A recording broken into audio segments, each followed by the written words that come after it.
Hey everyone, welcome to the next pole mechanics. So today I want to talk about leg hangs, and I want to talk about how the leg hangs can affect your knee joint in particular. In order to demonstrate these things, I'm going to have Marlo, who's far better at leg hangs, help me out. You all should know Marlo. But let's begin first by just generally talking about the mechanics of the knee. So the knee itself really only bends in this direction, okay? That's its primary range of motion. Now the knee can also have a little bit of rotation. So if I take her knee and I rotate this way, you can see there's some rotation. Now as pole dancers, we're very lucky in that most of the dangerous knee damage is not going to occur through pole dance unless you have a crazy fall or something. Most of the time the damage that occurs to the knee might be a little more due to repeated actions, especially in terms of leg hang. So that's what we're going to talk about today. Let's begin with Marlo demonstrating. Okay, we're starting with the outside leg hang. And so this is a textbook outside leg hang. And I say textbook because literally she is in the textbooks that we use for training manuals. Next we'll demonstrate a textbook inside leg hang.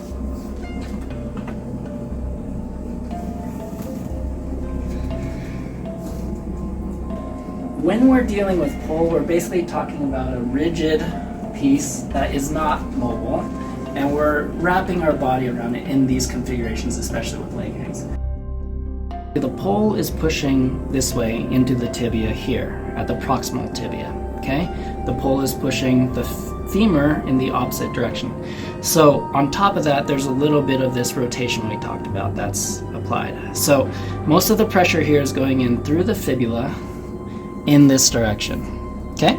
If she's nice and tight and really squeezing through there, it's going to increase that pressure and keep the pole nice and deep into the knee pit here. So what that means is that right here you have the medial collateral ligament, right? You have the ACL, which basically prevents this motion, this pulling motion of the tibia, so force is going this way, as well as intern rotation, so right here. Internal rotation. Quick interlude and explain what the different ligaments are. So this is a really easy way to remember what the ACL is versus the PCL. So the ACL is the one on top, the PCL is on bottom. You can see how the ACL moves lateral to medial, which is why it is stretched from internal rotation. Its main function is to prevent movement of the tibia anterior. We are stretching the ACL and the MCL quite a bit in this position. This is a perfect position to stretch those ligaments. The MCL actually provides 78% of the moment at 25 degrees of knee flexion due to the decreased contribution of the posterior capsule. So in other words, most of the restraining valgus movement is done by the MCL when in knee flexion. Leg hangs. As we all know, ACL is one of the most commonly injured ligaments. Hanging forces, ultimately not that much for the body, but we are stretching the ligament over a period of time. And if we stretch that ligament and it becomes looser, then the knee stability is weaker. If it's weaker, then it'll be easier to damage through less traumatic activities. So like when you're walking, maybe a small impact to the side of the knee happens, and then you actually tear the ACL. On the other hand, if we take the inside leg hang and we kind of loosen it up, it's less secure than pulling it into a tight lock. So particularly for people that aren't proficient with leg hangs, there's more danger associated with this because it's not as secure. You're more likely to fall. And then there's often also a component of not using muscular strength to hold the leg hang. People just kind of stick to their skin and like hang off of the structure of their joint. So people are encouraged not to do this for either the safety or prevention of falling or because they're not using muscular integrity to uphold the position. But for more advanced dancers, then loosening the leg hang actually offers a lot of creative opportunities because when it's looser, you have more freedom to move. So in this looser leg hang position, it's also better for your biomechanics, for your joints. because you can see that this is no longer pushing into this part of the knee, which is basically there won't be as much of the shearing force. A lateral blow to the knee, that's like one of the most common causes of what we call the terrible triad. It's like 3 ligaments that all get damaged by the same action, which is an impact this way.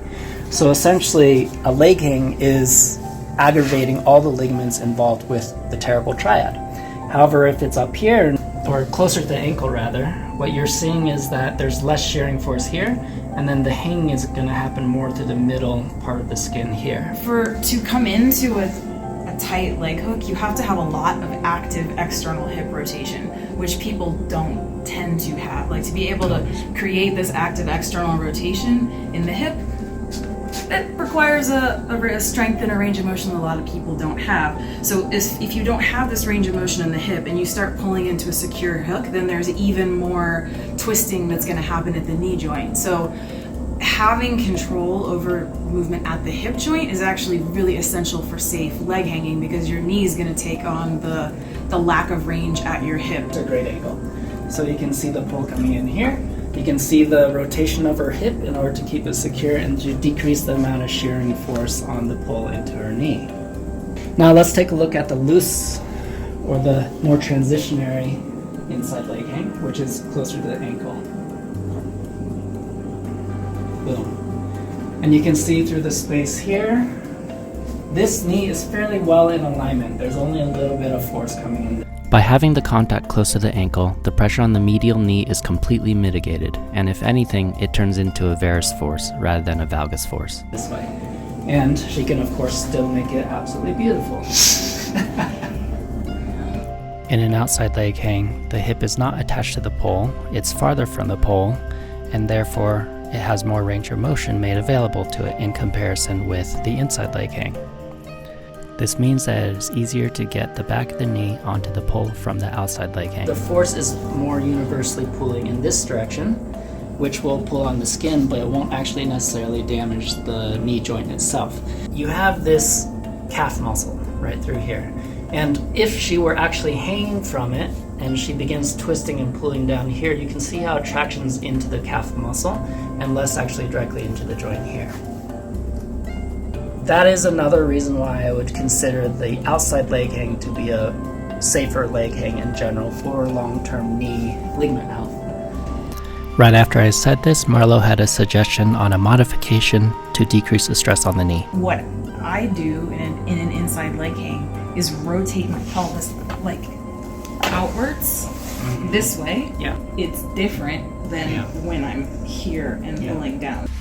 You can actually see the contact points of Marlo's knee hang here, on the medial side of the femur and on the lateral side of the calf/fibula tibia area.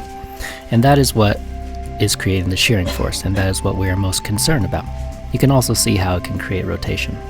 Anyway, everyone, hopefully that was helpful to you. Some of the things you may have noticed from the prior pole mechanics series as well as this one is that sometimes the technically correct way to perform a skill may not actually be the best thing for your body. And so there are a number of variations around the techniques that not only are good for you as a dancer to have mastered, but also good to not traumatize the same parts of your body again and again and again. Marlo has a bunch of tutorials that you might be interested in, so I'm gonna just let her talk about them. If you're interested in getting some very secure outside leg hangs, I have a series called the Outside Leg Hang Helper. And if you need help with the getting upside down part, I have something called the Inversion Helper pack. Essentially, many of the ways people try to learn inverting aren't actually the easiest way to invert. So in that series, I'll show you some kind of shortcuts to inverting and working with some more natural circular movement to help you get there.